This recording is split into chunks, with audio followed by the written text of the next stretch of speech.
Dobre, Rado, takže cieľ splnený, postup na Final Four sa pádom, že sme vyhrali, za 3 body podaril, takže spokojnosť. Samozrejme, spokojnosť boli na trochu pod tlakom, z toho dôvodu, že museli vyhrať, my nepostúpili, ale sme sa dobre pripravili a zvládli sme to.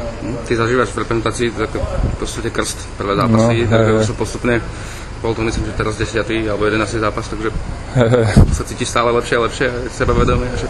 Prvé zápasy boli také nervózne a už teraz je to lepšie, aj s chalami, dobrá partia, tak naprijali v pohode. Teraz zápas so Španielskom tým pádom, že postúpené obidvaja, tak to bude bez tlaku, takže môžu sa diváci tešiť možno na taký pekný volejbal.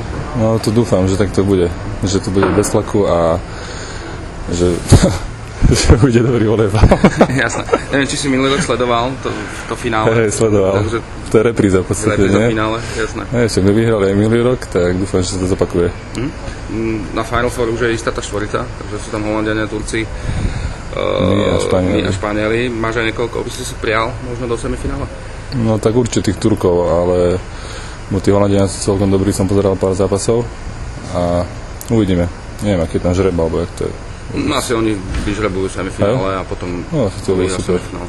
Čiže tí Turci asi vyzerajú papierovo. Jasné. Najhrateľnejší.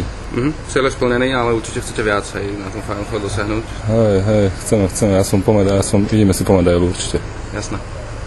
Čo ešte? Štýl Elena, tak na teba pôsobí všetko to okolo? Super, organizácia je super a prvé tréningy boli také náročné, lebo tá hala je obrovská orientácia, ale včera som si na to zvykol, je to v pohode. Jasné. Tým pádom, že ste postúpili, tak voľno nebude, hej, ešte týždeň treba potiahnuť. Nemáte už toho možno aj trošku dosť? No už je ponorková choroba, ale už ten týždeň vydržíme. V pondelok máme voľno, útorok a štvrtok letíme a 2 zápasy už vydržíme. OK, díky.